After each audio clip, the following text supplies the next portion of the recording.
पिछले 24 घंटे में रिपोर्ट हुए नए मामले में 81.90% मामले सिर्फ 8 राज्यों से हैं। ये राज्य हैं महाराष्ट्र, छत्तीसगढ़, कर्नाटक, उत्तर प्रदेश, दिल्ली, तमिलनाडु, मध्य प्रदेश और पंजाब। सबसे ज्यादा नए मामले महाराष्ट्र में सामने आए हैं। महाराष्ट्र में पिछले 24 घंटे में 57,074 नए मामले रिपोर्ट हुए हैं और ये कुल नए केस का 55.11% है। कोरोना वायरस महामारी का कहर भारत में एक बार फिर घातक रूप ले चुका है। रविवार को देश में दर्ज हुए अभी तक के सबसे ज्यादा कोरोना संक्रमितों की संख्या के साथ ही भारत दुनिया में सबसे बड़ा कोरोना हॉटस्पॉट बन गया है। दैनिक कोरोना आंकड़ों के मामले में भारत ने ब्राजील और अमेरिका को भी पीछे छोड़ दिया है। इस कड़ी में भारत रविवार को कोरोना के 1 लाख नए मामले का आंकड़ा पार कर गया।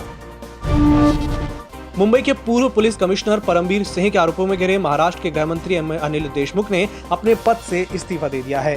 देशमुख ने मुख्यमंत्री को दिए अपने इस्तीफे में कहा है कि बॉम्बे हाईकोर्ट के आदेश के बाद उनका गृह मंत्री के पद पर बने रहना उचित नहीं है, इसलिए वह अपना इस्तीफा सौंप रहे हैं। सूत्रों की माने तो दिलीप वलसे पाटिल नए गृह मंत्री हो सकते हैं।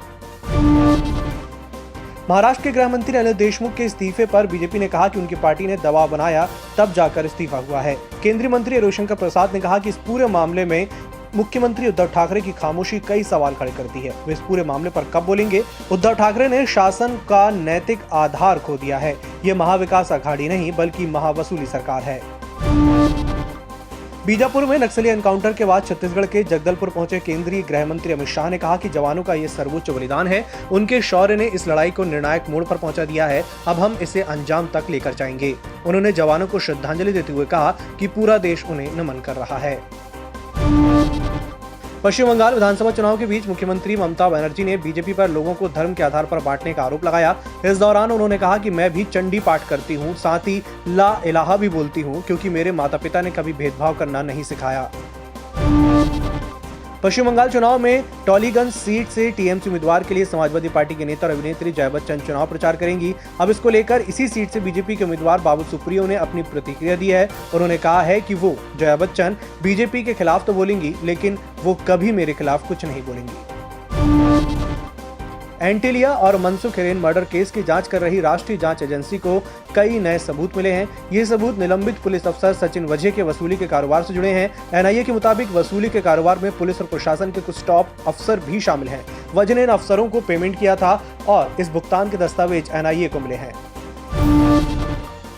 फ्रांस की समाचार वेबसाइट मीडियापार्ट ने एक बार फिर राफेल लड़ाकू विमान सौदे में भ्रष्टाचार की आशंकाओं के 7 सवाल उठाए हैं। फ्रेंच भ्रष्टाचार निरोधी एजेंसी एएफए की जांच रिपोर्ट के हवाले से प्रकाशित खबर के मुताबिक डेसो एविएशन ने कुछ बोगस नजर आने वाले भुगतान किए हैं। कंपनी के 2017 के खातों के ऑडिट में 5,08,925 यूरो क्लाइंट गिफ्ट के नाम पर खर्च दर्शाए गए हैं, मगर इतनी बड़ी धनराशि का कोई ठोस स्पष्टीकरण नहीं दिया गया। और देश में 24 घंटे में कोरोना के नए मामले 1 लाख के पार पहुंच गए हैं। सरकार महामारी के प्रसार को रोकने के लिए कई राज्यों में जगह जगह लॉकडाउन भी लगा रही है। इससे आर्थिक गतिविधियां बुरी तरह प्रभावित हो रही हैं। नतीजा ये है कि शेयर बाजार में सोमवार को भारी गिरावट के दर्ज की गई। कारोबारी दिन में सेंसेक्स 1400 पॉइंट से ज्यादा नीचे आ गया। भारी गिरावट के चलते बीएसई में लिस्ट कुल कंपनियों की मार्केट वैल्यू 4 लाख करोड़ रुपए घटकर 203 लाख करोड़ रुपए हो गई है, जो 1 अप्रैल को 207 लाख करोड़ रुपए थी।